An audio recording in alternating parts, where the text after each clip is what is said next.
Gazette du Togo, une vision sur l'actualité togolaise et sur le monde. Mesdames, Messieurs, bonjour et bienvenue au D12 ou le rendez-vous politique de dimanche à Pyramide FM. Merci pour votre fidélité. Lomé est la 206e ville au monde où il fait bon vivre. C'est le classement de l'édition 2018 de la qualité de vie du cabinet de consulting international Mercier. 230 villes concernées par l'étude, 5 du continent font partie du top 100. Le classement destiné aux expatriés tient compte de sécurité, du climat, de santé, des infrastructures ou encore du climat des affaires. Les habitants locaux de Lomé sont-ils fiers de la 29e place de leur ville en Afrique? Lomé reste le centre des faits et gestes des acteurs politiques et elle a concentré la majeure partie des manifestations politiques de l'opposition, mais aussi du pouvoir dans un passé très récent. La ville va-t-elle renouer effectivement avec ce récent passé? Le gouvernement est totalement contre. Mercredi 11, jeudi 12 et samedi 14 avril, le C14 est en principe attendu dans les rues de Lomé et ailleurs au Togo. La trêve, comme aux Jeux Olympiques, est-elle finie? La flamme peut-elle être éteinte? Depuis le mois de février, une trêve pour la tenue du dialogue intertogolais a permis un rapprochement entre pouvoir et opposition. Le dialogue politique devait permettre aux Togolais de trouver des solutions aux différends qui les opposent autour de la Constitution de 1992, du vote de la diaspora ou encore du cadre électoral, entre autres. Le dialogue s'est-il cassé les dents contre la Constitution de 1992? En attendant, la semaine prochaine, une partie de la société civile s'est aussi heurtée aux barrières des forces de l'ordre. Ce samedi, le Front citoyen Togo Debout n'a pas réussi son meeting de Tokoin Casablanca. Ce n'est pas le grand amour entre les acteurs de la société civile et la gendarmerie nationale. Le professeur David Dossé et Antoine Bandou ont été détenus quelques heures ce samedi. Quelques jours auparavant, c'est un autre acteur qui a été arrêté. Asiba Johnson du Rejad reste en détention. Il est poursuivi pour publication de fausses nouvelles, outrage aux autorités et appel au génocide. Les associations de la société civile seraient-elles en face d'une campagne d'intimidation et de persécution, comme le soulignent plusieurs acteurs de cette société? La société togolaise, c'est aussi une série de grèves et de mouvements d'humeur. Cette semaine, ce sont les praticiens des centres de soins, mais aussi les élèves qui ont crié leur ras-le-bol. Le gouvernement a finalement entendu les appels des médecins. Des solutions seront-elles au bout de ces appels? Le gouvernement, c'est aussi les tête-à-tête de Fogne Assimbi avec son homologue d'Abidjan ou d'Accra.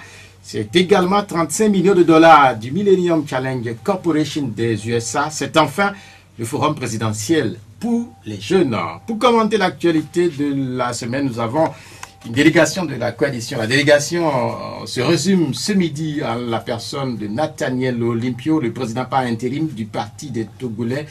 Les numéros de l'émission sont 22 46 19 05 et 96 50 34 37.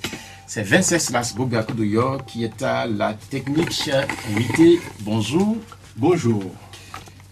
Je vous informe puisque je vous ai écouté cette semaine successivement sur Radio Taxi FM puis Anana FM. Vous avez la force finalement, visiblement. Vous savez, quand on est porté par un peuple, quand on a une conviction dans son engagement, quand on a la détermination dans son combat, oui, il faut être en forme et il faut être porté par le mouvement qui se met en marche pour atteindre un objectif bien déterminé, en l'occurrence ici, pour ce qui concerne la lutte des Togolais, et bien c'est l'alternance à la tête de l'État. Et ça dit qu'au niveau de la coalition, les autres sont occupés ailleurs à faire autre chose. C'est pourquoi on les entend de moins en moins sur les médias. Donc, je crois que la coalition s'est toujours largement exprimée dans les médias et différentes personnes interviennent. Aujourd'hui, il se trouve que la coalition souhaitait que je vienne parler en son nom. Et il faut prendre les choses simplement de cette façon-là. Bien, merci. Et nous allons parler de la ville de Lomé pour commencer cette émission, puisque vous avez sans doute consulté ce classement fait par un cabinet international. Les villes où il fait bon vivre, il s'agit en réalité d'un programme qualité. Et le Togo est classé 206e ville sur 230 villes prises en compte par le classement. La ville de Lomé est classé devant certaines grandes villes d'Afrique. Comment réagissez-vous à ces résultats-là? Oui, le Togo est un pays qui n'est pas en guerre. Et quand on prend la sous-région, il y a un certain nombre de pays qui sont agités par des crises violentes de terrorisme. Et Abidjan l'a connu, le Mali, le Burkina, le Niger, et le Nigeria. Donc beaucoup de pays de la sous-région connaissent des situations de violence ouverte, les nouvelles menaces qui planent sur les pays. Et donc, oui, le Togo n'a pas connu cela, et Dieu merci, et nous devons continuer d'œuvrer pour qu'il en soit ainsi. Mais vous avez bien dit que c'est la perception des étrangers qui viennent chez nous, et cela veut dire que le Togolais est accueillant. Nous sommes un peuple accueillant, qui savons donner la place qu'il faut aux gens qui nous font l'honneur de visiter notre pays. En même temps, il faut souligner que cette enquête, cette étude n'a pas donné la parole aux Togolais pour qu'eux-mêmes ils puissent s'exprimer sur l'état de leur ville, de la perception qu'ils ont du vivre dans notre espace géographique, et ce serait intéressant de le savoir. Moi, j'ai une idée là-dessus, et si vous souhaitez, on pourra en parler. Quelle est votre idée là-dessus? J'attendais que vous posiez la question.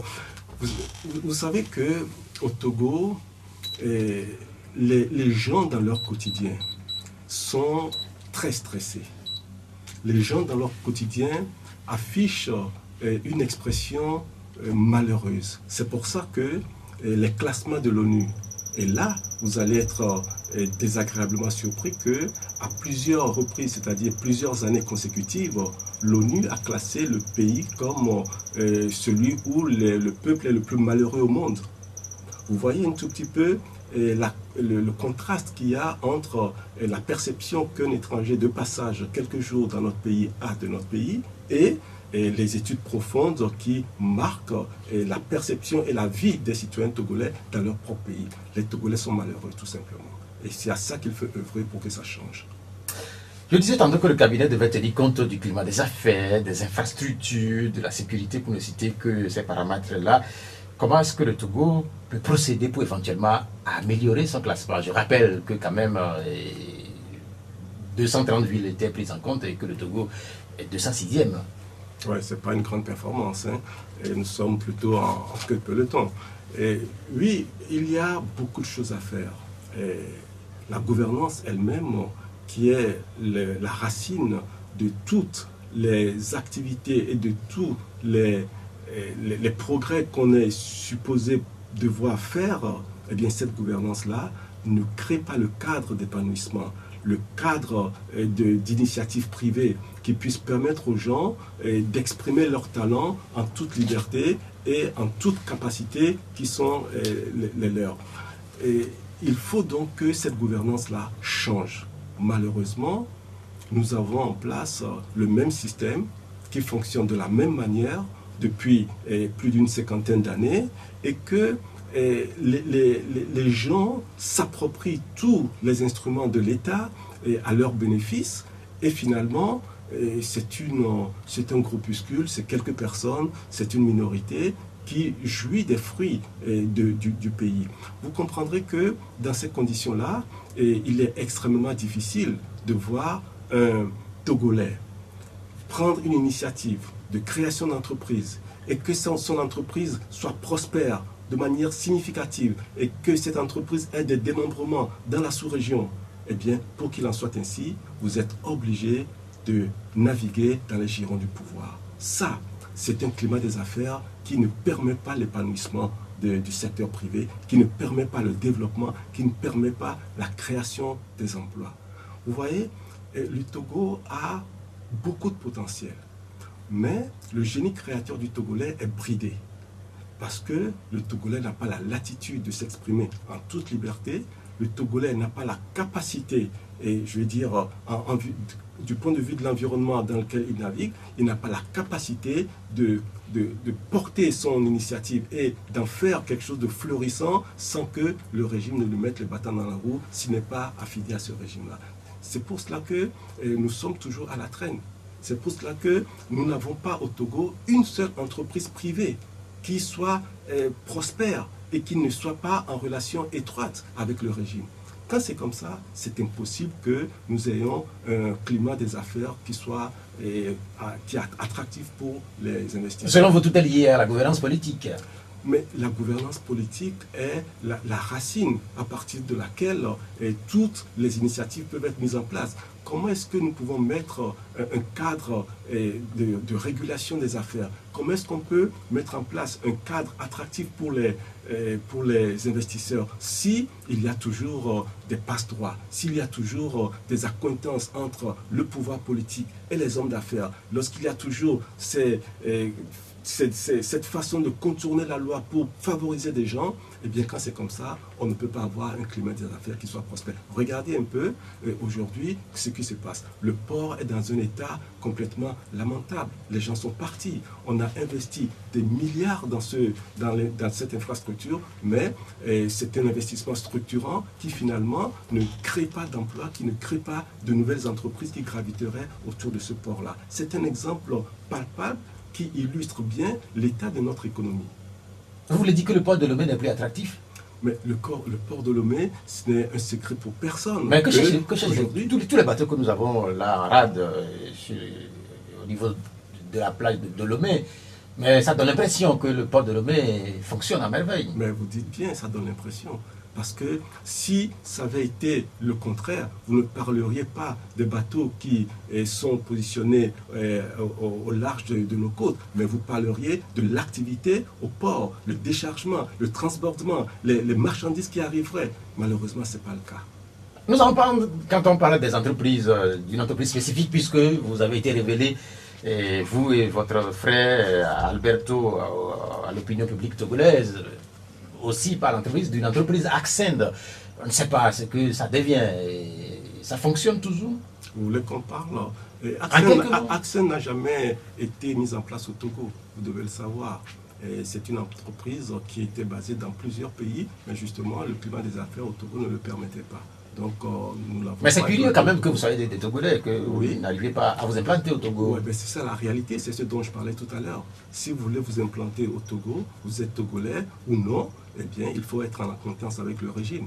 Nous ne le sommes pas, eh bien, nous n'avons pas la possibilité de nous épanouir au Togo dans une entreprise. Ce n'est pas l'objet de notre émission, mais spécifiquement, je ne sais pas si vous voudrez dire un mot de votre frère Alberto Limpio, et qu'est-ce qu'il devient? Il se porte très bien, il est très malheureux d'être loin de son pays, mais il est très engagé toujours dans la lutte que tous les Togolais mènent. Et vous savez que la diaspora, nous en reparlerons certainement, est très active dans cette lutte-là. Et Alberto continue de travailler à l'extérieur pour le Togo. Il est déçu d'être engagé en politique au Togo, très tôt en politique au Togo? Si ça avait été le cas, je ne serais pas dans votre studio aujourd'hui. Non, mais en fait, je parle de lui, puisque lui... Oui, et il n'est pas déçu, il sait ce en quoi il s'était engagé. Et nous avions parfaitement mesuré les risques que nous encourions lorsque nous nous sommes engagés, mais il sait que la lutte doit continuer, il continue de mener sa lutte. Quand nous parlions de ce classement, j'ai aussi parlé de sécurité comme paramètre en fait l'objet de cette enquête-là. Parlons spécifiquement de sécurité. Il y a le phénomène de la cybercriminalité ou des crimes rituels qui défraient la chronique depuis quelques semaines, que ce soit du côté de Cotonou ou aussi du côté de Lomé. Les autorités du Togo ont mis la main sur 13 jeunes qui ont été extradés vers le Bénin. Est-ce que ce n'est pas un bon début dans la lutte contre ce phénomène sur notre territoire? Ce phénomène ne date pas d'aujourd'hui, malheureusement. Et il date déjà de plusieurs années en arrière. Il y a eu des crimes horribles qui ont secoué le peuple togolais. Et les jeunes filles d'Agoué, vous vous en souvenez. Et je pense que c'est un phénomène extrêmement grave. Parce que la nature humaine, la vie humaine ne peut pas devenir objet de traitement pour un rituel, quel qu'il puisse être. Et bien entendu, il faut que les pouvoirs publics puissent mettre en place ce qu'il faut pour barrer la route à ces criminels. Il faut que les pouvoirs publics puissent créer avec la population une symbiose. Malheureusement, c'est ce qui manque. Parce que dans ce genre de choses, le facteur population est un bon relais pour les pouvoirs publics, pour la force publique. C'est pour cela que l'absence de, je dirais, de connivence pratiquement entre le peuple et les forces de sécurité, c'est un point de fragilisation de la lutte contre la criminalité de manière générale. Et ce phénomène particulièrement que vous venez de pointer du doigt est un phénomène contre lequel tout le monde doit se dresser. En revanche, ce que l'on doit également, ce contre quoi on doit également lutter contre, c'est cette façon expéditive de traiter les gens qui sont supposés criminels de ce type de crime-là, le lynchage et tout ce qui s'ensuit. Eh bien, nous devons tous aussi nous battre contre ce type de comportement. Vous aviez évoqué là, en parlant de ce phénomène, une question peut-être qui est importante à mes yeux, c'est la rupture, donc faites qu'à la rupture supposée ou non, entre les forces de l'ordre de sécurité et les populations. Est-ce que c'est une réalité? Il n'y a qu'à voir comment les choses se passent dans nos quartiers. Et en principe, les forces de sécurité doivent inspirer confiance. Quand vous allez dans les quartiers de Lomé, lorsque vous voyez les forces de sécurité passer, lorsque vous voyez des policiers ou des gendarmes circuler, vous ne verrez jamais personne les approcher. Les gens sont plutôt à l'écart. Vous ne verrez pas les gens discuter avec les forces de sécurité dans le quartier tout à fait amicalement.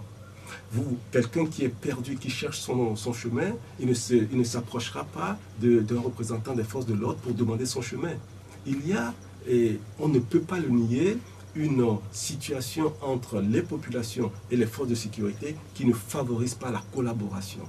Or, tout le monde sait que le rôle que peut jouer une population en matière de renseignement pour les forces de sécurité dans la lutte contre la criminalité, eh bien ce rôle-là, il est prépondérant. C'est pour cela que les pouvoirs publics doivent s'atteler à renforcer le lien entre la population et les forces de sécurité et ne pas poser des actes qui, au contraire, distendent ces relations-là. Il n'y a pas très longtemps, le gouvernement a organisé ce qu'on a appelé la réconciliation armée-nation. On a constaté également les journées portes ouvertes qui ont été faites au niveau de l'état-major des forces armées du Togo.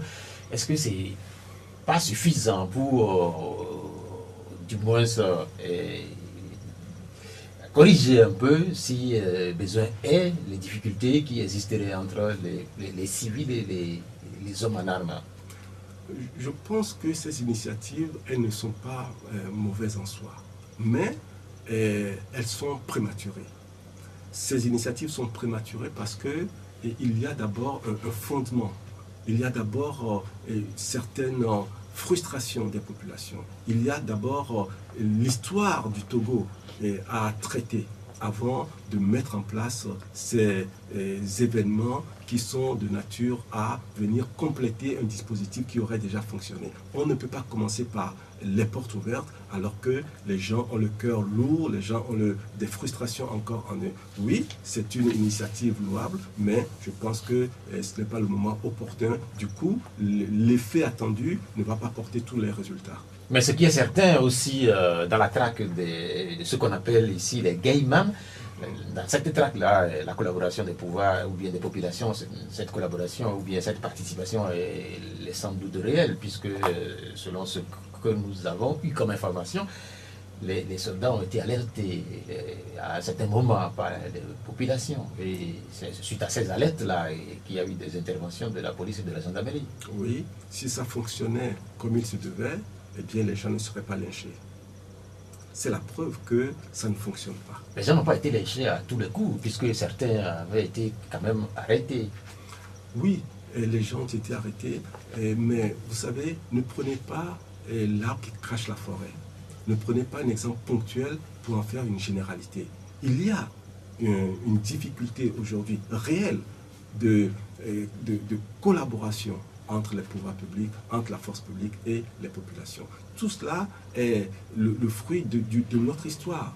On ne peut pas le nier. Bien sûr, il peut y avoir des cas isolés où la réaction de la population, excédée par le comportement des criminels, peut être d'appeler les forces de sécurité. Oui, ça peut arriver. Mais de manière générale, il y a là un travail à faire pour que la confiance revienne, pour que le citoyen togolais se sente protégé par les forces publiques, par les forces de l'ordre. Et quand on voit comment parfois les gens qui sont arrêtés, quand on voit comment ils sont traités par les forces de l'ordre, au vu et au su de tout le monde, devant les caméras, cela n'est pas de nature à inspirer la confiance. Il faut corriger ces choses-là. Et les Togolais attendent que cela soit fait. Vous êtes ici parce que aussi votre coalition prévoit manifester la semaine prochaine, mercredi, jeudi et samedi. Et nous venons d'avoir à travers les réseaux sociaux une réponse du ministre de l'administration territoriale. En gros, le ministre dit non à votre initiative. Quelle est votre réponse à ce nom du ministre? Avant de répondre précisément à cette question, je voudrais dire que je suis particulièrement choqué et que vous me dites que vous avez vu la lettre que le ministre a adressée à la coalition des 14. Moi-même, je n'ai pas encore vu cette lettre-là. Donc je suis choqué que vous me dites que vous avez vu cette correspondance au niveau des réseaux sociaux. Et il y a un problème dans notre pays. Et je crois que ces petites choses qui n'ont pas de raison d'être témoignent de la dégradation de notre environnement politique. Ceci étant dit, une lettre d'interdiction de manifester. Vous savez, et je vais le rappeler au ministre, que dans ce pays, il y a une constitution. Même s'ils l'ont malmenée comme ils l'ont souhaité, il y a néanmoins dans les dispositions encore en vigueur des articles qui donnent le droit aux Togolais de manifester. Je ne sais pas en vertu de quel pouvoir le ministre peut se targuer d'adresser une correspondance interdisant une manifestation. C'est simplement un abus de pouvoir. C'est simplement un déni du droit d'être citoyen togolais. C'est simplement une volonté de museler une population qui est en pleine contestation. Je ne peux pas comprendre que le pouvoir public refuse à des syndicats de pouvoir manifester pour réclamer des meilleures conditions de travail et leurs conditions de vie. C'est incompréhensible. Dans quel pays sommes-nous? Quelles sont les lois qui régissent notre pays? Avons-nous une constitution? Avons-nous des lois? Ou alors c'est le bon vouloir de tel ministre ou du prince qui décide de ce qui est bon ou de ce qui n'est pas bon pour les Togolais? Le ministre de l'administration territoriale n'a strictement aucun droit. Et cette correspondance est une violation de la loi, purement et simplement. Et par rapport à cela, cette correspondance, elle est nulle et de nul effet. En clair? En clair, la coalition des 14 partis a informé l'administration de son intention de manifester. Nous avons émis un communiqué appelant les populations à manifester à Lomé et dans toutes les villes du Togo. Cette manifestation débute le mercredi 11 avril. Eh bien, nous maintenons cette manifestation à ce jour. En attendant de revenir sur votre maintien de la manifestation, vous avez fait référence à ce au fait que la correspondance se soit retrouvée sur les réseaux sociaux. Que cette correspondance se soit retrouvée sur les réseaux sociaux, elle n'enlève en rien au contenu de la correspondance. Qu'est-ce que vous voulez dénoncer quand vous parlez du fait, ou bien quand vous évoquez le fait que cette correspondance soit retrouvée sur les réseaux sociaux? Je déplore simplement le fait que cette correspondance-là qui émane d'un ministère puisse se retrouver sur les réseaux sociaux. Moi, en tant qu'acteur de... Vous voulez dire que la fuite viendrait du ministère? Ce que je veux dire, c'est que je déplore qu'il en soit ainsi. Si ça ne dérange pas les gens, moi ça me dérange que ce type de correspondance se retrouve sur les réseaux sociaux. Ça n'est pas le but, ça n'est pas la pratique et ça n'est pas, je dirais, acceptable que les choses en soient ainsi. Ce n'est pas la première fois que le ministère fait référence à la facilitation et tout ce que vous aviez décidé autour autour du dialogue, notamment l'observation d'un certain nombre de règles pour ne pas éventuellement manifester. Et je ne sais pas si le dialogue devrait durer 1 mois, 2 mois ou éventuellement 5 mois. Est-ce que cela voudrait dire ainsi que vous ne pouvez plus manifester, que vous ne pouvez plus marcher, que vous ne pouvez plus éventuellement tenir des meetings? C'est encore une fois la manipulation de l'opinion par ce régime. Lorsque nous avons été invités à participer à un dialogue, invité par le facilitateur à l'initiative du régime. Le facilitateur a exprimé son souhait, je dis bien, il a exprimé son souhait que nous puissions lui donner l'opportunité d'avoir un cadre de sérénité qui lui permette de mener ses actions de facilitation. La coalition a, bon gré mal gré, accédé à cette requête-là. Mais ce qu'il faut comprendre, c'est que c'est une volonté, une décision de la coalition de suspendre momentanément ses activités de manifestation.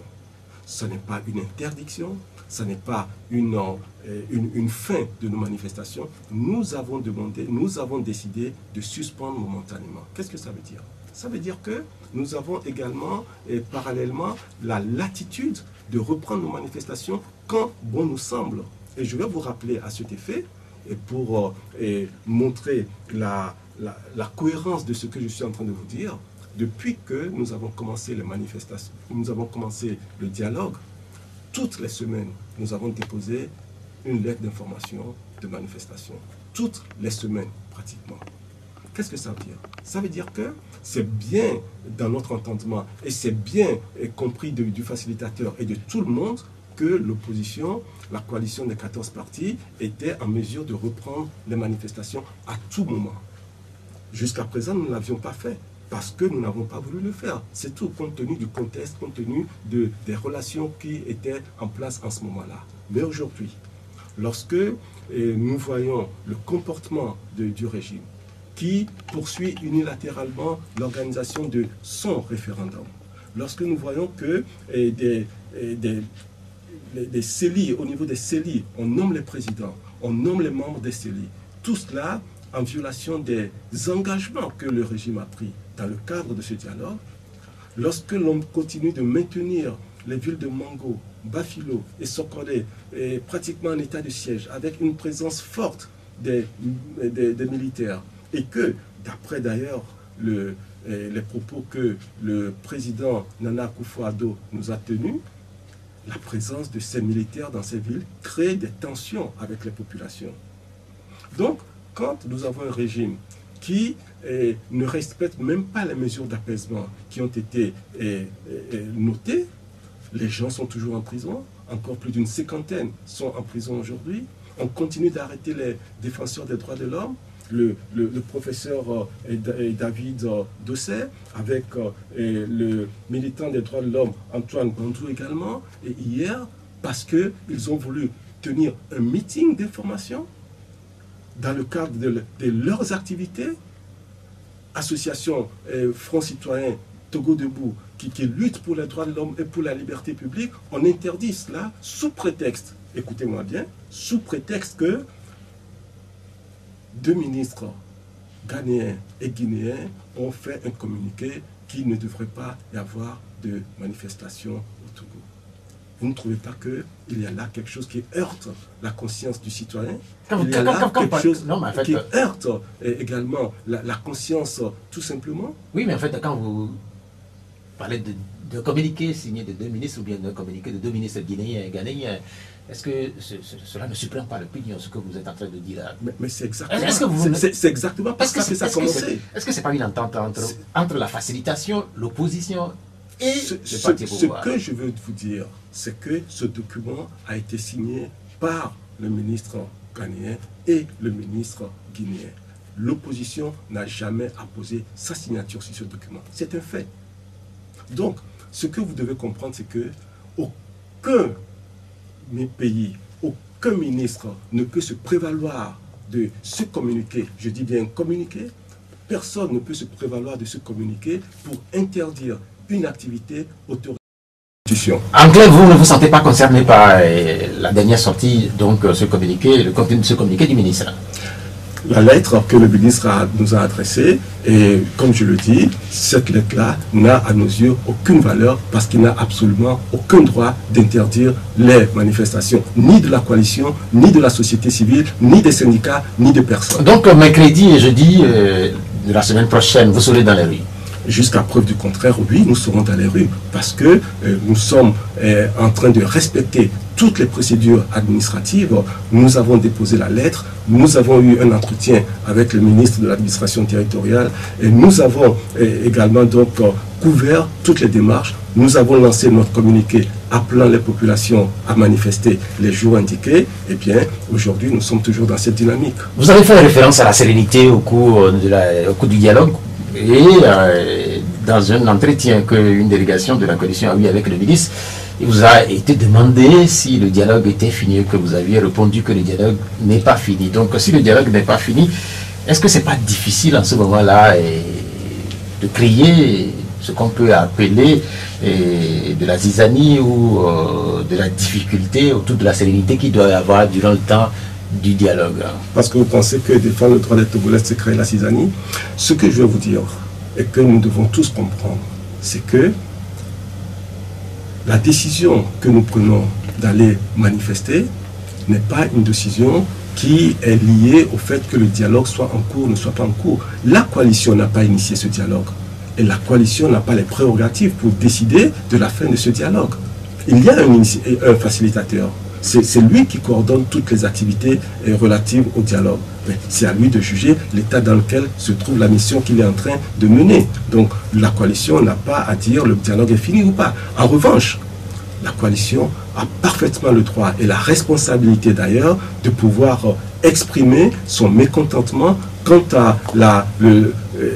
au fait que nous n'observons aucune avancée dans ce dialogue-là, quant au fait qu'il n'y a aucune évolution dans la posture du régime. Et bien quand c'est comme ça et que c'est notoirement noté, nous décidons d'aller manifester et c'est dans le droit fil de ce qu'il faut faire. Il y a quelques semaines, pour manifester à Lomé, vous aviez dû contacter le facilitateur ghanéen qui vous avait demandé de surseoir à cette manifestation-là. Est-ce que depuis, vous aviez fait le même démarche à l'endroit du président ghanéen? Nous avions effectivement à l'époque porté à la connaissance du facilitateur le président Nana Akufo-Addo, qu'il faut d'ailleurs saluer dans ses efforts pour la recherche d'une solution pacifique au Togo. Nous avions porté à sa connaissance les manquements graves du régime par rapport aux engagements qu'ils ont pris et qu'ils ne respectent pas. Notamment la poursuite des élections, et le fait que les ministres continuent de déclarer sur les ondes, activer les ententes qu'ils sont là, ils vont rester jusqu'en 2020 et ils vont encore présenter leur même candidat en 2020. Voici les discours qui tiennent. Tout cela est ajouté au fait que les villes de Mango, Sokone et Bafilo sont toujours dans la situation que nous connaissons. Nous l'avons porté à la connaissance du facilitateur qui nous a répondu « Écoutez, donnez-moi une petite semaine, je vais essayer de regarder ça ». Nous avons consenti à cela. Mais à ce jour, nous constatons que les choses n'avancent pas. Au moment où le peuple togolais, et notez bien cela, au moment où le peuple togolais dit « Nous voulons que le régime quitte le pouvoir maintenant ». De l'autre côté, le régime dit « Vous, peuple togolais, peu importe ce que vous dites, nous allons rester en place jusqu'en 2020. Nous ne partons pas maintenant, nous restons jusqu'en 2020. Et que vous le vouliez ou non, en 2020, nous allons présenter le même candidat pour qu'il fasse un 4e, voire un 5e mandat à la tête du pays. » Voilà ce que répond le régime à l'exigence du peuple togolais. Eh bien, quand c'est comme ça, on voit que le mépris, il est total. Il ne reste pas autre chose que d'aller dans les rues. Alors, oui, le facilitateur est parfaitement informé de cette démarche que nous sommes en train de faire. Et je peux vous dire également que demain, il y a une délégation de la coalition qui se rend à Accra pour parler avec le facilitateur. C'est la poursuite du dialogue? Ou c'est spécifiquement pour évoquer la question des manifestations? Nous avons demandé à rencontrer le facilitateur pour lui exposer un certain nombre de choses. Il n'y a pas très longtemps, le facilitateur vous avait envoyé à Lomé un avion. Et là, par exemple, c'est vous qui demandez à aller le voir. Ça veut dire que vous partez par la route demain. C'est nous qui avons demandé à rencontrer le facilitateur. Et donc, nous allons nous rendre à Accra pour discuter avec le facilitateur. Bien. Vous ne pouvez pas manifester, en fait, c'est en gros le contenu du dernier communiqué du ministre. Comment est-ce qu'on peut comprendre le contenu? C'est une lettre. Oui, comment est-ce qu'on peut comprendre en tant que parti politique, si vous êtes demandé, ou bien si on vous demande de ne plus manifester, est-ce que cela veut dire que vous ne pouvez plus mener vos activités traditionnelles de parti politique? Mais c'est exactement ce que ça veut dire. C'est même une remise en cause de l'existence même des partis politiques. Parce qu'un parti politique est appelé à mener des actions auprès de ses militants, auprès des populations, pour porter un message. Quand on nous refuse de manifester, les manifestations, ça porte plusieurs formes. Quand on parle de manifestations, eh bien, ce sont ce que nous appelons les marches, ce sont les meetings, ce sont les causeries dans les quartiers, ce sont toutes les activités d'un parti politique. Ils sont implicitement en train de dire nous interdisons les partis politiques. Voilà ce que ça veut dire, le sens de cette correspondance-là. Et ils sont en train de dire, au-delà des partis politiques, nous interdisons les activités des syndicats, nous interdisons les activités des organisations de la société civile. C'est extrêmement grave. Nous sommes dans un régime qui est en train de durcir les règles de vivre ensemble, qui est en train de montrer son vrai visage, c'est-à-dire des gens qui ne veulent aucune opposition, des gens qui veulent fonctionner uniquement par la force, par la violation des lois, par la violation de la Constitution. Et bien quand c'est comme ça, on se dresse. Le peuple se dresse. Le peuple se met debout et c'est ce que le peuple togolais est en train de faire depuis pratiquement 8 mois déjà et ça va se poursuivre dans les rues. Nous n'avons pas d'autres instruments à utiliser que de manifester publiquement et pacifiquement. Dans certains milieux, on estime que vous vous êtes fait piéger en acceptant de suspendre des manifestations de rue. On peut toujours le dire. On peut toujours le dire, mais ce que vous devez aussi savoir, c'est que, primo, le peuple togolais n'a jamais accepté qu'il puisse avoir un dialogue. Le peuple togolais ne l'a pas accepté, compte tenu du passé, compte tenu des résultats que nous n'avons jamais obtenus. Ça, c'est une première chose. Deuxième chose, nous avons accepté d'aller à ce dialogue parce que, eh bien, il s'agissait de discuter de notre plateforme de revendication. Comment pouvez-vous, en tant que responsable, refuser d'aller discuter des sujets qui vous préoccupent? Ça n'aurait pas eu de sens, ça n'aurait pas eu de la responsabilité. Donc oui, en dépit de la position de l'opinion, nous avons pris le risque, et je dis bien, nous avons pris le risque d'aller parler avec nos contradicteurs. Nous avons également pris le risque, et ça, les gens doivent comprendre les efforts que la coalition a fait dans ce sens-là. Nous avons donc pris le risque de suspendre momentanément nos manifestations. Tout cela, ça montre notre bonne disposition à rechercher des solutions. Malheureusement, eh bien, ce que nous savions tous et ce que nous redoutions tous, c'est que ce régime n'en a cure. Ils veulent simplement se servir de cette opportunité de dialogue comme un instrument pour casser la dynamique des manifestations, pour démobiliser le peuple togolais. Et c'est ça qu'ils sont en train de faire aujourd'hui, en arrêtant les activistes des droits de l'homme, en interdisant les meetings, en interdisant les manifestations. Pour eux, plus personne n'a le droit de contester quoi que ce soit au Togo. Que ce soit sur le plan politique, que ce soit sur le plan social, que ce soit sur le plan professionnel, plus personne n'a le droit de contester. Dans quel pays nous sommes? Nous sommes dans une dictature pure et dure. On dit comme ça, est-ce que c'est pas trop dur de votre part? Mais parce que nous sommes dans une dictature pure et dure. Non, c'est pas ce que je dis. C'est ce que moi je dis. Non, en fait, si vous dites qu'il n'est plus autorisé de contester quoi que ce soit depuis le début de cette émission, vous contestez un certain nombre de choses. Mais oui, mais la contestation ne peut pas se limiter à des émissions radio, mon cher ami. La contestation, c'est l'impossibilité du peuple togolais de rentrer dans ce studio pour s'exprimer. C'est pour cela que la Constitution a créé la possibilité de manifester publiquement, pacifiquement, dans les rues. C'est ça l'instrument que la Constitution a mis à disposition du peuple togolais. Qui a le droit de lui soustraire ce droit? Autour de vos manifestations, puisque vous aviez prévu et qui s'était avorté à un certain moment, il y avait même un quiproquo autour de la coalition et beaucoup ont parlé d'une certaine fébrilité. On a même craint dans certains milieux que ça n'était fini de la coalition. Est-ce que cette page est finalement tournée? Ben oui, c'est vrai que depuis que nous avons mis en place cette coalition, il y en a qui prient jour et nuit pour qu'il y ait dissension. C'est vrai que par le passé, nous avons eu quelques difficultés à travailler ensemble. Mais nous avons mûri. Nous avons appris de nos passés. Nous avons pris de l'expérience. Et nous sommes aujourd'hui rompus au travail ensemble. On nous a prédit 1001 choses. Mais ça fait 8 mois que nous sommes là. Et ça, c'est une première au Togo. Les gens doivent comprendre que les choses changent au Togo. Les hommes changent au Togo. Le peuple a changé, la jeunesse a changé. Les choses ne peuvent plus être comme avant. Et vous voyez ce peuple qui est debout dans les rues, avec autant de détermination. La dernière sortie qu'on a faite, c'était le 3 février. Il y avait un monde fou dans les rues du Togo. On n'en avait jamais eu autant. Et pourtant, chaque jour que Dieu fait, il y a des gens qui nous prédisent c'est la fin, c'est la démobilisation, ça n'ira pas très loin.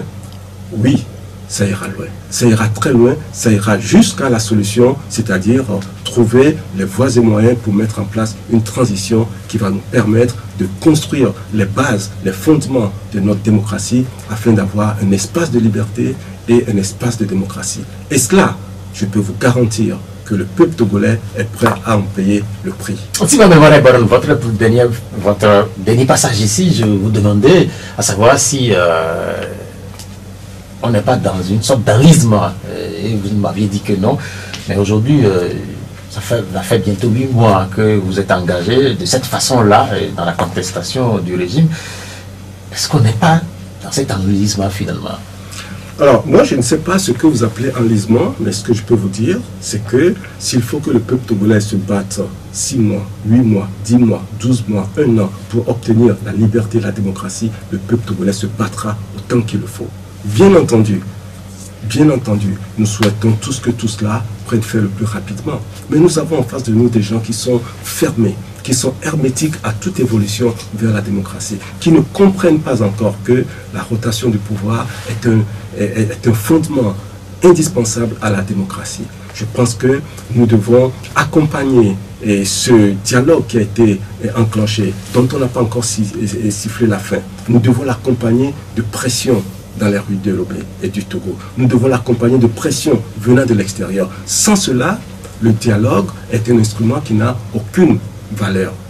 Ce sont les actions d'accompagnement qui vont permettre de créer les conditions qui vont ouvrir les yeux à ce régime et pour qu'ils comprennent que la seule issue qu'ils ont et la meilleure issue qu'ils ont, c'est qu'on trouve une solution pacifique à cette situation. Au moment où vous décidez à manifester à nouveau, les Togolais veulent savoir dans quel état se trouve le dialogue justement. Moi, je peux simplement vous dire que depuis le 23 février et depuis le 23 mars, je ne peux pas vous dire dans quel état ça se trouve. Parce que c'est le facilitateur qui décide du jour, de l'heure, de l'endroit où nous devons nous réunir. Donc, attendons que le facilitateur s'exprime pour que les gens sachent ce qu'il en est. Mais pour notre part, nous avons une responsabilité à assumer. Nous n'attendons pas l'arrivée du dialogue, ni la fin du dialogue, pour assumer nos responsabilités. Nous estimons aujourd'hui que le peuple doit montrer sa colère et sa contestation. Nous appelons le peuple à manifester sa colère et sa contestation. Aussi simple que cela puisse paraître, ça fait partie de nos prérogatives, ça fait partie de notre devoir. Beaucoup disent que les lignes bougent. Je ne sais pas si vous avez la même impression, puisque le chef de l'État du Togo continue de discuter avec ses homologues, notamment du Ghana et de la Côte d'Ivoire, même si on ne sait pas tout le contenu de leur discussion. Est-ce que ça ne donne pas l'impression que finalement quelque chose est en train de se dessiner? Ma foi, parce que quand les chefs d'État étrangers s'intéressent autant à notre pays, ça ne va pas être forcément fortuit. Je peux vous dire que ce n'est pas le régime qui s'est levé et qui a posé un acte qui fait que les chefs d'État de la sous-région et d'ailleurs s'intéressent à ce qui se passe au Togo. C'est bien parce que les Togolais sont en train de se battre qu'on s'intéresse à leur sort. C'est bien parce que les Togolais sont debout et qu'on a commencé à se pencher sur la crise togolaise. C'est pour ça qu'il faut encore que les Togolais soient plus debout que jamais. Il faut que les Togolais soient encore beaucoup plus insistants, beaucoup plus massivement présents dans la rue pour que l'on s'intéresse davantage qu'on ne le fait aujourd'hui au cas du Togo. Vous savez, le Togo a une position très géographiquement stratégique dans la sous-région. Et personne, à commencer par nous, responsables de la coalition, ne veut voir une déstabilisation de ce pays. Personne. C'est pour ça que nous sommes engagés dans une démarche pacifique de nos revendications. Mais quand on voit le comportement de ce régime, quand on voit comment ce régime a cherché à nous taxer de tous les noms d'oiseaux, de terroristes, de djihadistes, et j'en passe des meilleurs. Ce sont les étiquettes qu'on a cherché à nous coller, parce que ça fait vendre à l'extérieur. Ça n'a pas pris. La mayonnaise n'a pas pris. Nous avons comme l'impression que ce régime veut créer le chaos au Togo pour justifier sa violence, pour justifier la répression, pour justifier l'utilisation de force de manière excessive. Nous ne sommes pas dans cette dynamique. Nous sommes très vigilants, mais cela ne va pas nous empêcher de manifester. Les Togolais n'ont plus peur de la violence d'État. Les Togolais n'ont plus peur de la répression. Et donc, les choses ayant changé, la détermination est encore beaucoup plus grande. Bien, merci. Notre invité du jour est le président par intérim du Parti des Togolais, Nathaniel Olympio, au D12. Et comme le veut la tradition, à partir de cet instant, vous auditeurs, vous pouvez également participer à l'émission sur les deux numéros 22 46 19 05, 22 46 19 05 ou 96 50 34 37. Allô? Bonjour. Allô, bonjour, monsieur Pierrot. Oui, on vous appelle comment? Monsieur Appelleté de Togo. Monsieur Appelleté, comment allez-vous? Bonjour, monsieur Nathaniel. Monsieur Appelleté, bonjour. Ma première question. Pourquoi il y a trop d'arrestations arbitraires dans notre pays? La deuxième. Pourquoi le gouvernement fait le tour malgré les grogne sociales dans notre pays? Excusez-moi, monsieur Olivier, car vous n'êtes pas la personne la mieux placée pour répondre à mes questions. J'ai bien voulu tout ce plateau, les ministres concernés comme Yak Damran, les professeurs comme Tapelé et le professeur Miki Yawa. Merci. Bien, merci pour les deux questions. Je crois que les Togolais sont excédés par ce qui se passe actuellement. Parce que quand il y a une contestation, généralement, on cherche des voies et moyens pour trouver une solution rapide. C'est exactement le contraire que nous voyons au Togo. Et ça a toujours fonctionné ainsi. Ce que nous voyons, c'est qu'on veut empêcher les gens de contester ou de revendiquer au lieu de s'atteler à trouver des solutions. C'est une façon de procéder que les Togolais ne comprennent pas. Ça déboussole les gens, ça désoriente, mais ça renforce la détermination. Parce que les arrestations, les intimidations, les menaces n'apportent plus de répit, finalement. Donc, la voie de la sagesse, c'est de s'atteler au problème, c'est de trouver des solutions pour que la paix civile revienne au Togo.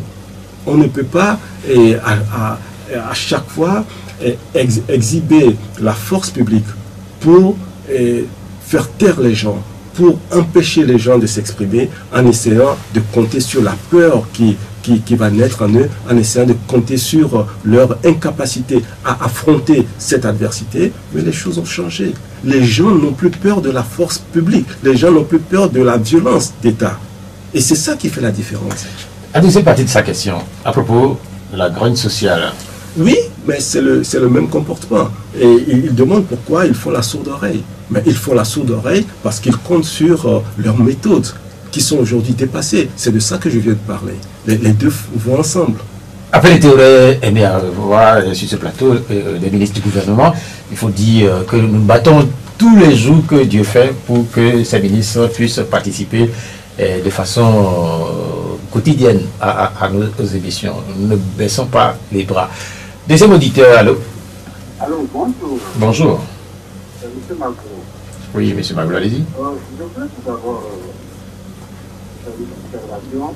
Tout à l'heure, je vous dis un peu gelé lorsque M. Olivier a la question de savoir à quel état se trouve le dialogue. Mais il n'a pas positif parce qu'il a avoué, franchement, que tout dépend du participateur. C'est un peu vrai. Effectivement, il a raison. La dernière fois, il avait dit dans une émission qu'on ne tenait pas le coup. On lui donne des points sur la tête. C'est une réalité. Ma question maintenant, c'est ceci. Malgré les options qui pourraient utiliser par ce communiqué de certaines activités, y compris même les activités politiques, pratiquement, puisque même ça se charge jusqu'à la société civile, le pouvoir lui continue allègrement ses travaux à la télé. Et jusqu'alors, il est défendu par certains journalistes. Qu'est-ce qui est leur argument?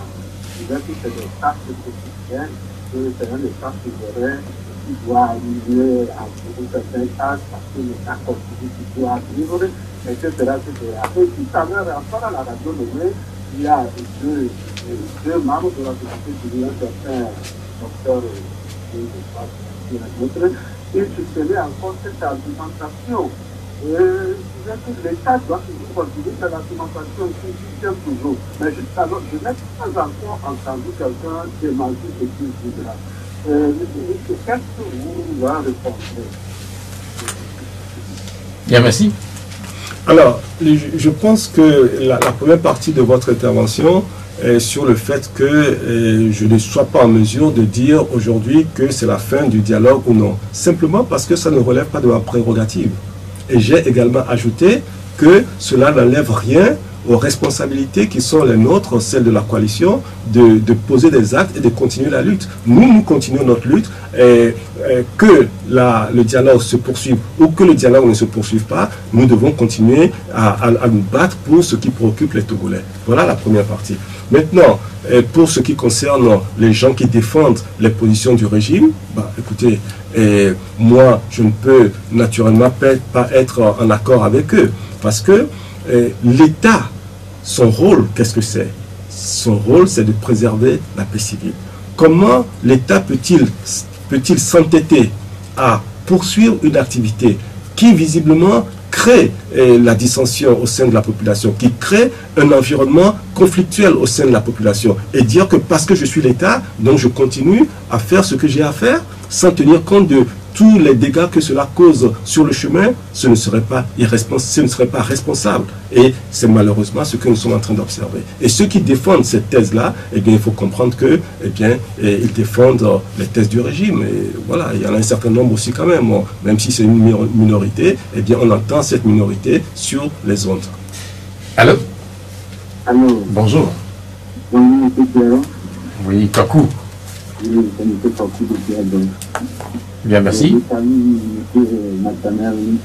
Bonjour, M. Kakou. Je voudrais savoir, concernant le problème de candidature du chef de l'État, il y a certains juristes qui disent en ce sens-ci que si on va sur le plan du droit, sur le plan juridique, si on fait la réforme, le chef de l'État a la possibilité de déposer sa candidature et de déposer un autre mandat. Ici a été dit par notre candidat. Ce matin aussi sur Radio on a reçu des invités dans une émission et aussi des résultats. Je voudrais savoir, si quel est le cas, voilà, je vais poser la question à ceux qui ont invités, mais je n'ai pas pu rentrer à lui. Si quel est le cas, que sur le point juridique, le chef de l'État a la possibilité de déposer sa candidature, de déposer un autre mandat pour gagner. Pourquoi le manque du pouvoir suivre les réformes? Et les deux invités ce matin sur la radio me disaient que l'opposition a fait une concession pour que on organise des situations dans une transparence totale et que le chef d'État, c'est une contradiction, on ne comprend plus. Bien, oui, Kakou. Secondo, Oui. concernant le dialogue, il savait que le État avait envoyé une délégation à Tarataou concernant le problème qu'il avait eu. Au plus de jeudi, il était au dialogue avec le participateur. Est-ce qu'il avait eu comme information quand les envoyés ont été dans ce secteur-là? Qu'est-ce qu'on vous a dit après? Merci beaucoup. Oui. Oui, alors, vous savez, moi je fais une observation très simple. Lorsque le régime s'est senti contraint en septembre 2017 d'introduire précipitamment un projet de révision constitutionnelle à l'Assemblée nationale, dans leur texte, dans leur propre texte, il y a un article qui disait que les mandats étaient limités à 2. C'est le texte que le régime a introduit à l'Assemblée nationale. Pourquoi ont-ils introduit cet article-là? Ça veut dire que le concept de la limitation du mandat, ils l'ont accepté. Sinon, ils n'auraient pas introduit ce texte-là. S'ils ont accepté ce concept-là, pourquoi est-ce que, dans la pratique, ils souhaitent qu'il y en ait certains qui fassent au-delà des deux mandats. Donc, ils violeraient leur propre concept qu'ils ont intégré et qu'ils ont introduit dans la Constitution qu'ils nous proposent. Vous savez, c'est ça le jeu de duperie, le jeu de duplicité de ce régime-là. Et ils savent pertinemment, ils ont conscience que c'est normal que les choses puissent être limitées. Mais en même temps, comme ils tirent largement bénéfice de la situation actuelle, ils veulent continuer à se maintenir au pouvoir de cette manière. Vous savez que la question de la rétroactivité ou non de la loi, cette question-là divise, et je l'ai rappelé il n'y a pas très longtemps, même la communauté universitaire. Mais nous ne sommes pas dans une question juridique, bon sang. On n'est pas dans une question juridique. Nous sommes aujourd'hui avec un peuple qui a des aspirations. Un peuple qui veut voir, qui ne veut plus voir personne faire plus de 2 mandats à la tête de l'État. Donc, lorsque vous venez nous opposer des arguments juridiques à des choses qui relèvent de la politique et de la souveraineté du peuple, à ce moment-là, vous faites fausse route. D'une part. Et d'autre part, nous ne sommes pas non plus en train de parler de rétroactivité. Nous sommes en train de parler de dispositions qui existent dans notre Constitution, qui a été malmenée par les mêmes personnes. Comme, ce sont des dispositions juridiques. Comme à l'habitude, Jean-Pierre, de dire, ils ne peuvent pas se prévaloir de leur propre turpitude. C'est-à-dire qu'ils créent un désordre et ils veulent se servir de ce désordre pour bénéficier des fruits de leur désordre. Ça n'a pas de sens. Je pense que les juristes peuvent dire tout ce qu'ils veulent, mais il y a une réalité. Vous êtes opposé à la candidature du chef de l'État en 2020. En fait, en clair, c'est ça. Nous sommes, il faut que ce soit clair. Aujourd'hui, la question qui se pose n'est pas de savoir si tel ou tel est candidat. La question qui se pose aujourd'hui, c'est que le peuple togolais dit, nous ne voulons plus de ce régime à la tête de l'État. Voici la question qu'il faut traiter aujourd'hui. C'est pour cela que la coalition se bat pour entrer dans une phase de transition qui va permettre d'assainir l'environnement politique et social du Togo et pour entrer dans un espace de... La deuxième partie de la question, il parle du dialogue, il a fait référence à la mission ghanéenne Paratao. Oui, je l'ai dit tout à l'heure, lorsque cette mission est revenue à la demande du facilitateur, le facilitateur nous a parfaitement fait comprendre en des termes très clairs que la présence des militaires dans ces villes crée des tensions avec les populations. C'est un fait avéré. Les populations sont terrorisées. Et ça, c'est le rapport que nous avons reçu. Donc, un régime qui s'amuse à terroriser son peuple, comment peut-on le qualifier? Quatrième auditeur, bonjour. Bonjour, vous êtes en direct, on vous appelle comment? Aïe. Oui, allez-y. Bonjour. J'aimerais savoir déclarer du dialogue et de se libérer de cet accord interdit qui fait qu'on interdit toutes les manifestations qui doivent se faire car le plan et sur le plan de la politique, ce n'est pas mieux de se libérer de cet accord-là. Deuxième question. Il vient de dire que le peuple togolais ne veut plus de deux régimes au pouvoir. Maintenant, s'il ouvre la transition, aucune les élections qui sont passées dans la transparence totale, et si l'autre parti gagne. Parce que si on dit que on ne veut plus de sport, oui d'accord, mais quand il veut peut-être qu'un candidat se m'imaginerait de venir et peut-être, bon, pas de l'opposition, si c'est possible. Voilà. Non, mais en fait, la deuxième partie de la question, je ne sais pas, vous l'avez compris, cette deuxième partie? Non, mais en fait, on ne l'a pas bien compris. Aussi, il y a encore le dossier de ce régime à la tête du pays, c'est ça le dossier pour les deux. Maintenant, si, même dans la tradition, le parti va présenter un candidat à la fin de la transition pour organiser le parti va présenter un candidat. Pour ce candidat, c'est le régime. Oui, en fait, finalement, on vous saisit difficilement, mais je crois que l'invité me fait signe qu'il a globalement compris ce que vous voulez dire. Moi, je vais dire simplement à M. Aïe que nous avons expérimenté au Togo plusieurs aux occasions d'élections. Et à chaque fois, le scénario a toujours été le même. Toutes les élections organisées au Togo ont été des élections frauduleuses qui ont créé des situations de tension. Je vous rappelle que nous avons déjà eu au cours d'une élection plus de 500 morts au Togo. C'est ça le résultat des élections au Togo. Donc, je pense que ce serait complètement irresponsable de créer encore des conditions qui vont exacerber les tensions au Togo en organisant une élection dans l'état actuel des choses.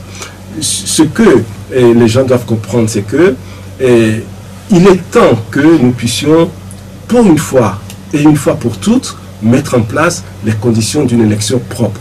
Et les conditions d'une élection propre, c'est la mise en place d'une constitution acceptée, votée par tout le monde, c'est la mise en place des institutions qui soient véritablement dans un fonctionnement équitable pour tout le monde, c'est de mettre en place une loi électorale et un cadre électoral qui favorise la transparence afin que les résultats qui seront issus de cette élection soient acceptés de tous. L'opposition aujourd'hui, par sa présence massive dans les rues, montre largement représente largement la grande majorité donc du Togo, du peuple togolais. Et c'est pour cela qu'il faut l'écouter. Et qu'on aille aux élections dans des conditions propres, après une transition, en ce moment-là, les jeux seront ouverts et que chacun puisse défendre son bilan pour ceux qui ont des bilans à défendre. La première partie de la question. Ben, la première partie de la question qu'il a posée. En fait, si éventuellement vous pouvez vous libérer de l'accord ou de l'entente autour des manifestations durant la période du dialogue. Mais je pense que les gens doivent comprendre que il n'y a aucun lien qui nous attache, il n'y a aucune interdiction qui nous frappe en matière de manifestation. C'est la coalition qui avait accepté de suspendre. Et c'est la coalition qui a la prérogative, qui a la décision de reprendre. Nous avons décidé de reprendre. Et nous reprenons. C'est aussi simple que ça. Donc, et ceci n'a aucun lien avec la poursuite ou non du dialogue. Nous avons des responsabilités, nous les assumons. Est-ce qu'on peut faire une projection mercredi et jeudi, samedi prochain, dans les rues de Lomé, les forces de l'ordre de sécurité qui seront présents, qui éventuellement, je ne sais pas si comme hier, embarqueraient les leaders s'ils venaient sur les lieux de manifestation. Est-ce que vous ne craignez pas qu'on puisse assister à de tels scénarios dans les jours à venir, comme ce qui s'est passé samedi? Mais nous savons que ce régime ne cherche qu'une chose, c'est d'instaurer un climat de terreur. On le sait. Nous voyons les mouvements qui s'opèrent, et nuitamment, et dans certains sièges. On est au courant de tout cela. Certains sièges? Oui, monsieur. Quels sièges? Certains sièges de parti, on sait ce qui se passe. Et on sait tout ce qu'ils sont en train de préparer. Mais ils ont cherché à interdire les manifestations en semaine au Togo. Vous vous rappelez? Il n'y avait pas de dialogue. Hein? Il n'y avait pas de dialogue. Il n'y avait aucun communiqué de ministres venus de l'extérieur. Il n'y avait aucun communiqué issu d'un dialogue. Mais ils avaient déjà cherché à interdire. Le peuple togolais doit comprendre que ces gens ont un objectif. Nos manifestations les embêtent sérieusement. Et pour eux, l'objectif unique qu'ils poursuivent, c'est de les interdire. Le 18 et le 19 octobre 2017, ils ont déversé des milices dans les rues de Lomé pour casser la dynamique, pour nous empêcher de manifester en semaine. Ils n'ont pas réussi. Pourquoi pensez-vous qu'ils vont réussir cette fois-ci? Un autre auditeur. Allô? Bonjour. Bonjour, allô. Oui, vous êtes en direct, votre nom? Oui, c'est Papa Dodo. Bien, votre question. C'est un peu poser cette question-là. Le fait que vous êtes sous-préfet de 2000, c'est un an au Guinée, ils ont commencé sur cette satisfaction de la société ne peut pas manifester.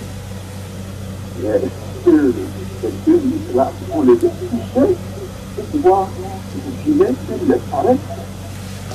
Et ma question est là. Je ne souviens pas que Mais puisque Assata ne se présente pas au dialogue, et que ça, il y aura une décision, il ne va pas dire que tout est fait. S'il n'a pas assisté à ces réunions, toutes les décisions ne le concernent pas. Merci de vous. Bien, merci. Bon, écoutez, je crois que j'ai longuement répondu à la première question. Hein. Et il y a eu une déclaration qui a été faite et la coalition a souscrit à la requête du facilitateur de surseoir momentanément. C'est important le mot. C'est de suspendre momentanément les manifestations. C'est nous qui décidons. Il n'y a pas eu, si vous relisez bien le communiqué, si vous relisez bien les communiqués produits, jamais il n'a été inscrit quelque part une interdiction. Le mot interdiction n'existe pas.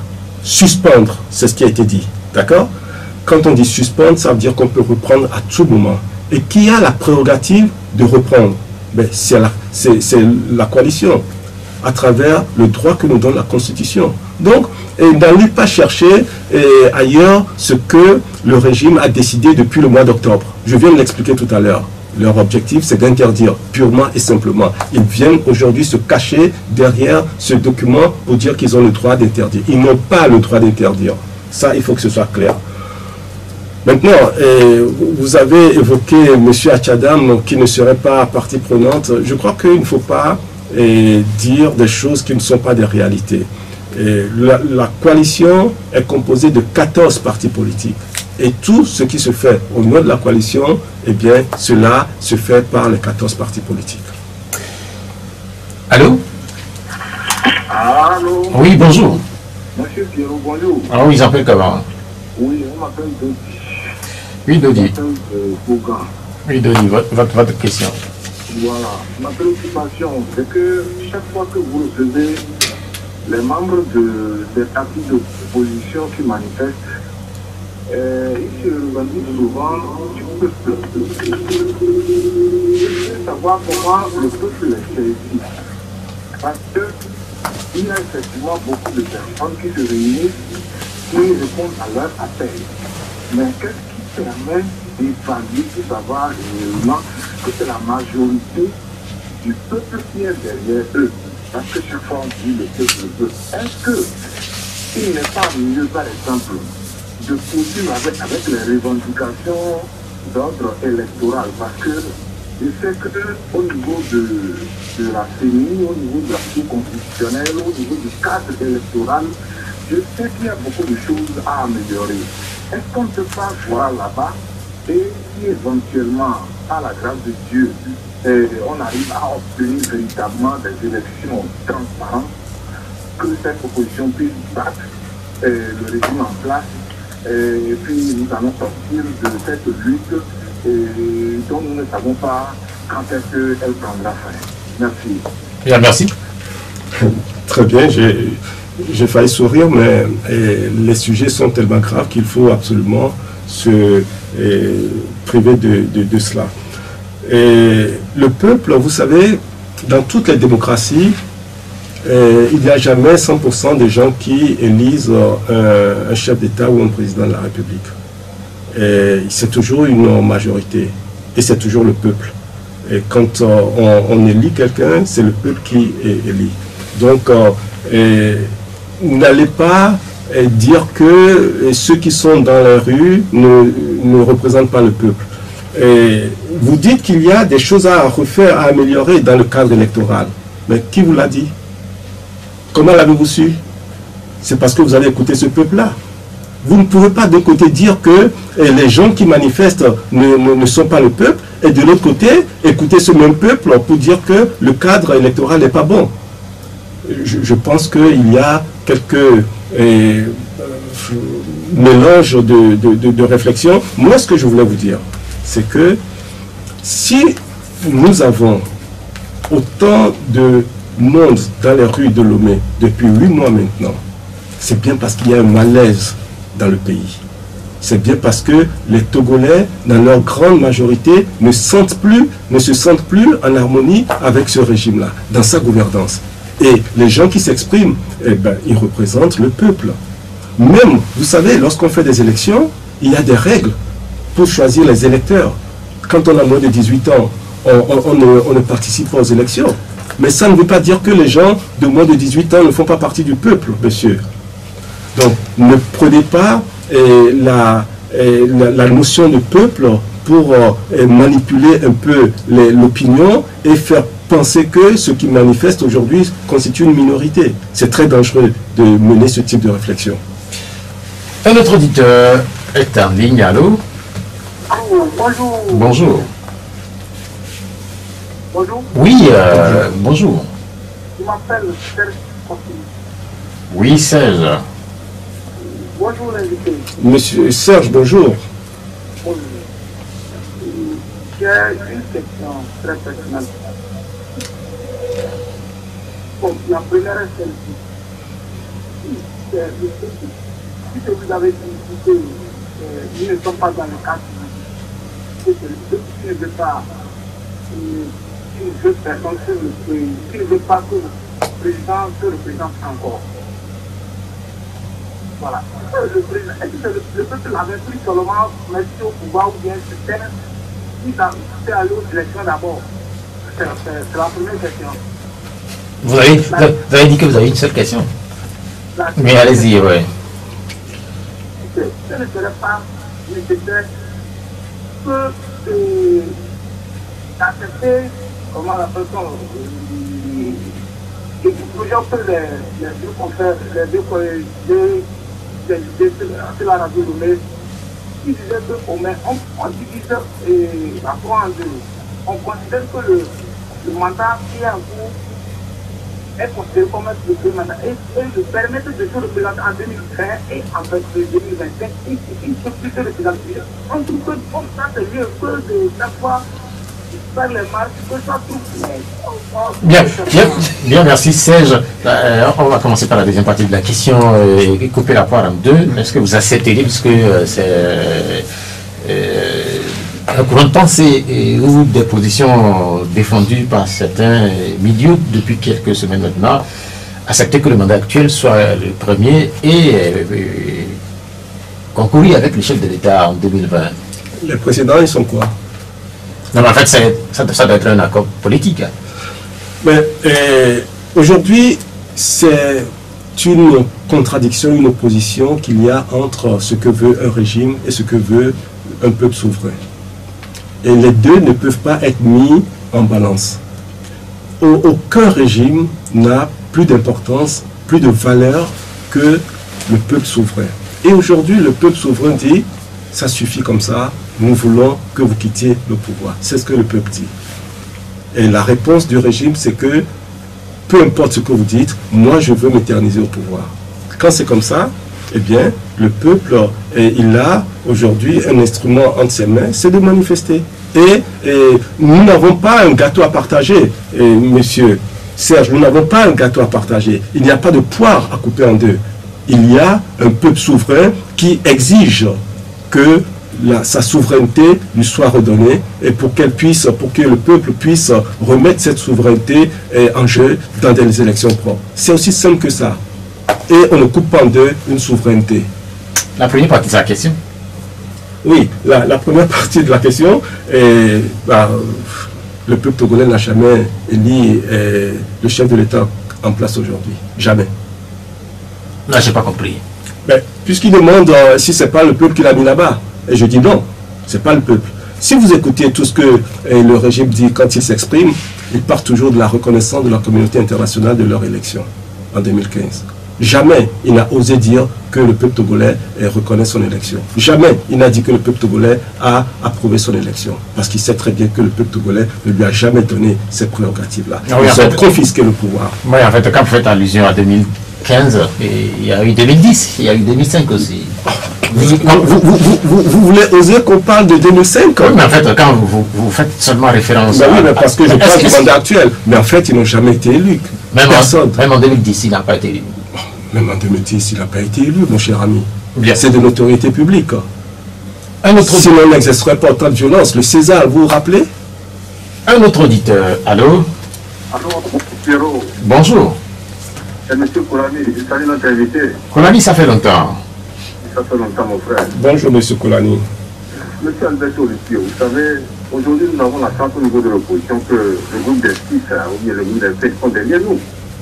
Maintenant, c'est l'occasion pour nous quand même, pour qu'on se dise certaines vérités. Je vois le cadre électoral, le fichier électoral, et pour que vous pouvez même souhaiter que notre candidat en 2020, que ce soit le chef de l'État, soit du même assumé. Parce qu'aujourd'hui, quoi qu'on dise, c'est la personne la mieux placée qu'on peut battre dans les yeux au niveau de l'opposition. Donc, prenons le temps, ça c'est mon avis, prenons le temps pour voir le cadre électoral, pour faire partie de ce monsieur, que ce soit la population qui se trouve au niveau du Seigneur souffre aussi, que ce soit les tout le monde souffre de cette famille.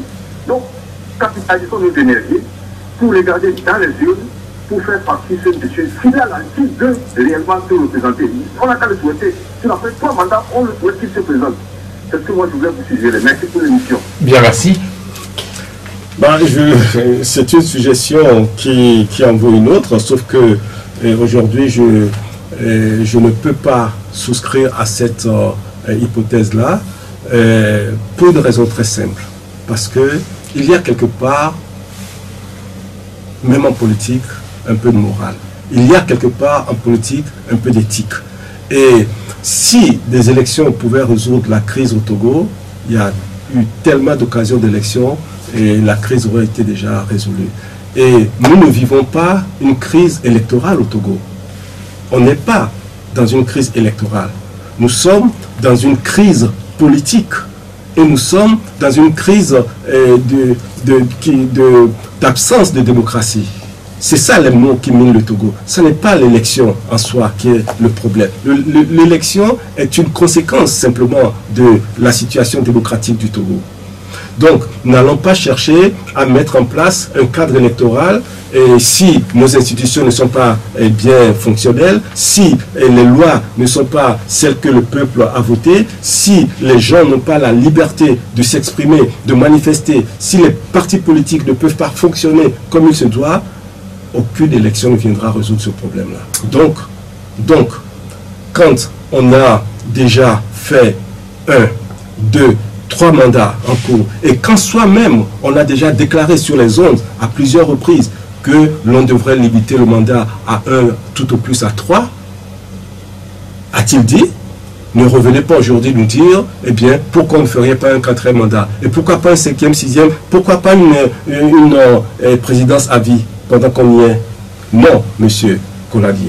Et l'élection, dans les conditions actuelles, serait la pire des choses qui puissent arriver au Togo. Parce que les tensions sont tellement cristallisées que organiser des élections va exacerber les choses et ce sera la pire des choses. Un jour ou l'autre, il va falloir organiser des élections dans ce pays. Mais ce que vous décrivez en parlant des crises politiques au Togo, cela suppose qu'il ne faudrait pas un dialogue pour pouvoir y trouver des solutions. Il faudrait plus. Ben, moi, Nathaniel Olympio, j'ai toujours exprimé mon scepticisme quant à la capacité de ce régime à offrir aux Togolais ce qu'ils attendent dans ce dialogue-là. Je n'y ai jamais cru. Parce que la bonne foi est la chose qu'ils rejettent le plus. Ma foi, je l'ai déjà dit, et les gens souhaitaient qu'on puisse se parler, eh bien on se parle. Mais aujourd'hui, après 2 mois, on se rend compte que finalement, rien, strictement rien n'a évolué d'un iota. Rien du tout. C'est pour cela qu'à juste titre, certains Togolais pensent que nous avons perdu du temps. Mais enfin, on ne perd jamais du temps dans une lutte pour la liberté, dans une lutte pour la démocratie. Il faut continuer de se battre et c'est ce que nous appelons la population à faire à partir de maintenant. Vous aviez évoqué tantôt la manifestation de la société civile, une partie de la société civile. Cette manifestation a avorté d'hier et nous avions évoqué l'arrestation ou la détention momentanée du professeur David Ekoué. Est-ce qu'il représente une menace? Est-ce qu'il représenterait une menace? Puisqu'on a eu son nom cité également dans l'affaire des notes de l'université de Lomé. Le professeur David Dossé est un combattant de la liberté. C'est un activiste de la démocratie. Et bien entendu, les gens dont la voix porte, les gens qui se battent, les gens qui s'engagent et qui ont la détermination, les gens qu'on ne peut pas acheter, qu'on ne peut pas corrompre. Est-ce qu'on achète des gens dans ce pays? Ces gens-là, la traite des Noirs, ce qui s'est pas passé. Ces gens-là deviennent des cibles pour le régime. On veut les intimider, on veut les traumatiser, on veut les intimider, on veut leur faire peur, on veut les faire taire. Mais vous savez, il y a des gens sur lesquels ce type d'action n'a pas effet. Et je pense que le professeur David Dossé est en train de nous démontrer qu'il est un homme déterminé. Il n'est pas seul dans son combat. Ils ont arrêté aussi M. Antoine Bandou. Et tous ces défenseurs des droits de l'homme, tous ces militants de la liberté et de la démocratie deviennent des cibles pour ce régime-là. Mais vous savez, il y a tellement de Togolais en colère, il y a tellement de Togolais qui en ont assez de ce régime qu'il y aura toujours des Tavia Morin, des... Vous savez, je crois que le Togolais a tellement souffert dans sa chair, dans sa mémoire, que aujourd'hui le Togolais n'a plus peur de tout ça. Le Togolais, le jeune Togolais, n'est plus effrayé par les matraques, les gaz lacrymogènes, y compris les balles que l'on peut tirer. C'est ça qui fait qu'aujourd'hui la situation est différente. C'est ça qui fait qu'aujourd'hui, demain, lorsque nous allons continuer de manifester, nous allons continuer de combattre ce régime, eh bien nous allons atteindre l'objectif. Parce que le temps a changé, les temps ont changé. Quand on parle de manifestation ou bien quand on parle d'arrestation, il y a eu également cette semaine l'arrestation de Siba Johnson et de l'ONG Rejad. Il est accusé de publication de fausses nouvelles à propos des manifestations que le Togo a connues. Son ONG a filmé et qu'il y aurait une centaine de morts. Et finalement, est-ce que le pouvoir n'est pas dans son droit de vouloir voir clair dans ce qui s'est dit autour de ce rapport? Parce que vous pensez que c'est en prison que le régime va voir clair? Vous savez, les méthodes de ce régime, on les connaît. Cette publication, ça date de quand? Dites-moi, ça date de quand? Il y a quelques semaines. Quelques semaines. Mais pourquoi est-ce que c'est à la veille de nos manifestations qu'on commence à arrêter les gens subitement? Le régime ne savait pas qu'il n'avait pas tué ces personnes qui sont invoquées depuis des semaines. L'arrestation. Aujourd'hui, et que ce soit simplement maintenant que cette arrestation ait lieu à la veille de nos manifestations. Quel est le rapport? Le rapport pour moi, c'est toujours cette volonté d'intimider. On arrête les défenseurs des droits de l'homme à la veille des manifestations, on embastille les activistes, on veut faire peur, on déploie une armada d'armes sur le territoire pour intimider, traumatiser les populations. Oui, on veut créer dans l'esprit du Togolais la crainte. On veut que le Togolais redoute les violences. Mais je le dis et je le répète, les jeunes Togolais n'en ont plus cure. Ils sont prêts à payer le prix de la liberté. Et ça, personne ne peut vaincre un peuple qui est dans cet état. Ça, bon, en fait, c'est le litige. Comment comprendre ou bien comment finalement avoir la vérité autour de ce rapport qui a été publié? Comprendre finalement s'il y a eu ou non 100 personnes de tuées. Oui, mais qu'on laisse la liberté de mouvement à la personne qui a publié pour qu'il puisse leur apporter les preuves qu'il faut. Ce n'est pas derrière les barreaux qu'il va le faire. S'il affirme qu'il y a des gens qui sont enterrés dans des fosses communes, ce n'est pas derrière les barreaux qu'il faut qu'il soit pour apporter ces éléments-là. Donc, je pense que les méthodes expéditives qui consistent simplement à mettre les gens derrière les barreaux pour montrer que la force publique peut toujours s'exercer à tout moment sur toute personne et impunément, ça c'est limite. Et je crois que nous sommes en train d'atteindre ces limites-là. Pour le continent africain, nous avons évoqué un certain nombre de sujets, certains qui fâchent à la limite, mais il y a une bonne nouvelle quand même, ma foi, venant de Freetown avec une élection gagnée par une opposition. En Afrique, c'est pas courant. Quelle est votre réaction à cette nouvelle de la Sierra Leone? Nous sommes en 2018 et autant que je m'en souviens, dans les années fin 90, c'est-à-dire avec 97, si je ne m'abuse, un chef d'État déclarait qu'on n'organisait pas une élection pour les perdre. Et aujourd'hui, les choses ont changé. Le temps a changé. Et c'est pour ça qu'il y a des pays où les dirigeants ont compris que la règle qui donne le droit aux populations de choisir le dirigeant, cette règle-là doit s'appliquer. Elle s'applique aujourd'hui de plus en plus sur le continent et même en Afrique de l'Ouest. Nous avons la Gambie qui nous a donné l'exemple il n'y a pas longtemps. Nous avons aujourd'hui la Sierra Leone. Nous avons eu l'alternance au Libéria récemment. Partout en Afrique de l'Ouest, il n'y a que le Togo qui demeure une singularité.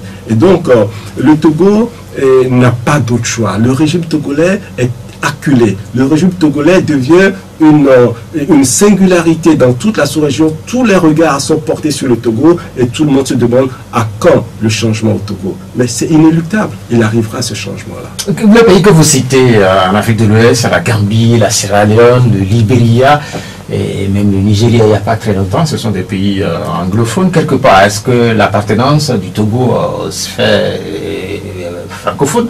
Est-ce que cette appartenance-là jouerait ou bien jouerait-il sur la difficulté du pays à aller de l'avant, à connaître l'alternance assez facilement comme les pays voisins? Non, c'est un argument qui ne tient pas la route. Pas du tout. Et la liberté, la soif de liberté est la même partout, sous toutes les latitudes, y compris dans notre espace CEDEAO. C'est pour cela que des pays francophones à l'intérieur de la CEDEAO ont signé le protocole additionnel de limitation de mandat. Et ce n'est pas une question de pays francophones ou anglophones. Le Togo a malheureusement un régime qui pense que ça appartient à un groupe de personnes et qu'il ne faut pas laisser la rotation du pouvoir se mettre en place. Et c'est pour ça que ça ne peut pas être durablement ainsi. Et c'est pour ça que le temps est venu. Il est temps maintenant que nous puissions laisser le Togo connaître un espace de liberté et de démocratie. Mais si les gens ne veulent pas le donner de manière compréhensible et de manière pacifique, eh bien, le peuple sera dans les rues et le peuple a la souveraineté. C'est vrai qu'il y a cette spécificité du Togo qui ne connaîtrait pas l'alternance de régime depuis des dizaines d'années. Et maintenant, est-ce que c'est réellement de la volonté du pouvoir de continuer par chanter le pouvoir politique dans ce pays aussi longtemps que possible, ou c'est aussi quelque part la difficulté de l'opposition à trouver, à se mettre en alternative crédible, notamment aux yeux des populations togolaises, mais également de la communauté internationale. Vous savez que dans les élections en Afrique, la part de la communauté internationale elle est aussi importante. Le peuple togolais et les dirigeants de l'opposition togolaise sont dans une dynamique d'offensive diplomatique.